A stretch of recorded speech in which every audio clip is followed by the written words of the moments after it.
በስመ አብ ወወልድ ወመንፈስ ቅዱስ አሐዱ አምላክ አሜን። ዜና ሥላሴ ዘወርሃ መስከረም።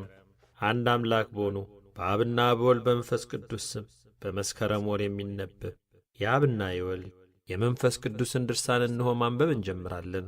የአብ ወልድ የመንፈስ ቅዱስን ምስጢርን እንሆ ጻፍኩ።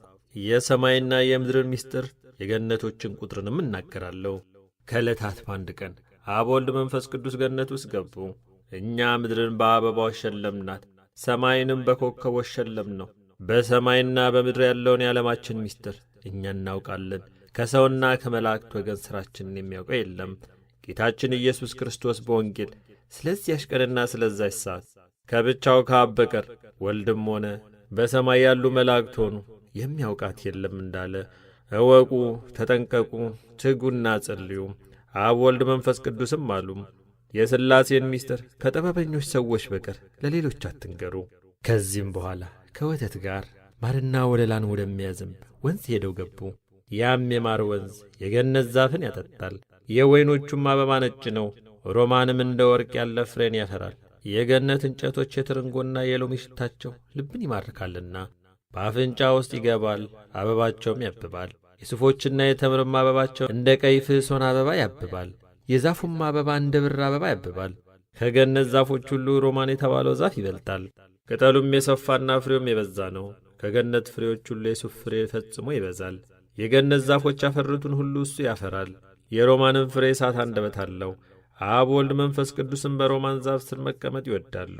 የገነት እንጨቶች ሽታቸው ሁሉ ያለ መብልና ያለ መጠጥ ጻድቃንን ያረካቸዋል። ከሆዳቸውም ውስጥ ገብቶ በሰውነታቸው ይቀላቀላል። ያለ መጠጥም ይሰክራሉ።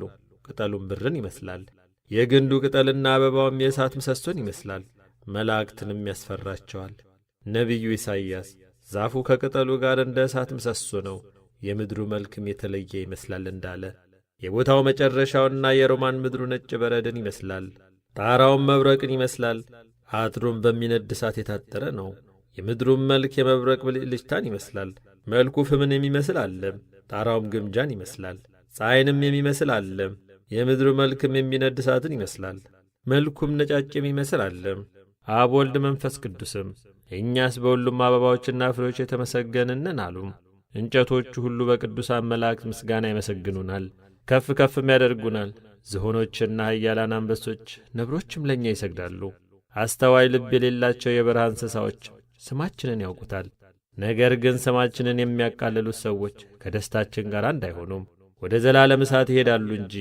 ነቢዩ ሲራክ ሰው ከቤቱ ውስጥ ወርቅንና ብርን አውጥቶ ሰውን ይገዛል እንዳለም ወደ ሌላ ቦታ እየሄደ ያ ባሪያ ጌታውን የማያስደስተው ከሆነ ወደ ቤት የመልሰኝ እያለ ጌታው ቢያገኘው አይገዛውም፣ ይገርፈዋል እንጂ። ሥጋውንም ያጐሳቁለዋል፣ እንደ ቤቱ እንስሳትም ያየዋል። ከዚህም በኋላ ባሪያውን ቢገርፈው ባሪያ ገራፊ እንደማይባል ቀድሞ የገዛው በገንዘቡ ነውና፣ ውርጭንና የፀሐይ ቃጠሎን ተቀብሎ የገዛኝና ወርቁንም የሰጠ ስለ እኔ ነው እያለ ጌታውን ያገለግለዋል። እንዲህ የሚያደርግ ባሪያ ግን የተመሰገነ ነው። መቼ ጌታዬን አገለገልኩት፣ መቼስ ገንዘቡን መለስኩለት። ጌታውን ለማገልገል እንዲህ እያለ ቢገኝ በጎ ፍርድ ይመጣለታል።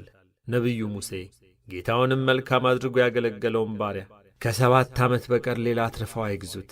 7 ዓመት ከሞላው በኋላ የገንዘቡን እኩሌታ ሰጥቶ ልቡ እንደወደደ ጌታው ነጻ አውጥቶ ያሰናብተው። ካሰናበተውም በኋላ አልሰናበትም ብሎ ከእሱ ጋር መኖር ቢወድ አፍንጫውን በስቶ በገመድ ይሠረውና ከልጆቹ ጋር ያስቀምጠው። ከእርሱ ጋርም ይብላ፣ ከበታቹም ሆኖ ይገዛ። ጌታው በሚሞትበትም ጊዜ ይህም ባሪያ ገዝቼዋለሁ እያለ ለልጆቹ ይንገራቸው።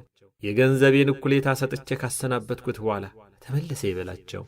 ያን ሰው ለመቀበል የይቅርታ መላእክቶች ከመጡ በኋላ ወደ እኛ ያመጡትን በእኛ ዘንድ ዋጋውን ያገኛል።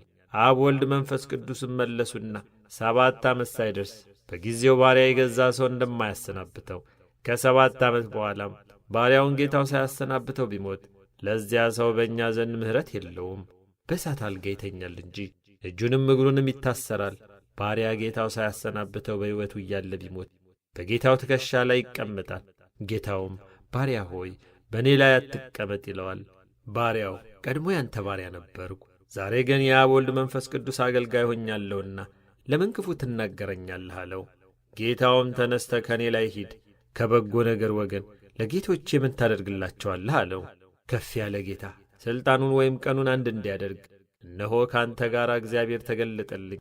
በምድር ላይ ሳለሁ ማን በነገረኝ? ደስታን ተርቤያለሁና እግዚአብሔር በነቢዩ ቃል በሰማያት ደስታን የጨረሰ ሰው ክቡር ነው ያለውን አልሰማምን?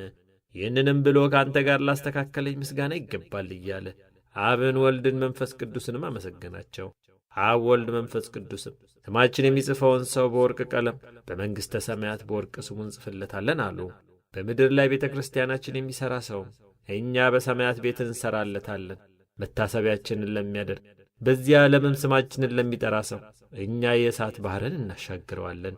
ወደዚያ ሰው በእሳት ልብስ የተሸፈኑ የሆኑ ትጓን መላእክት ወደ እርሱ ይመጣሉ። በምድር ላይ ቤታችንን የሠራ ለዚያ ሰውም እኛ በሰማይ ቤት እንሠራለታለን። ይህን መጽሐፍ የጻፈውን ሰውም ከሁሉም ርኵሰት አንጹት፣ ነፍሱንም በጾምና በጸሎት አንቅታችሁ በመንግሥተ ሰማያት የሚያስደስት ዋጋን ስጧት። ይቅርታቸውና በረከታቸው ለዘላለሙ ከሕዝበ ክርስቲያኑ ጋር ይኑር፣ አሜን።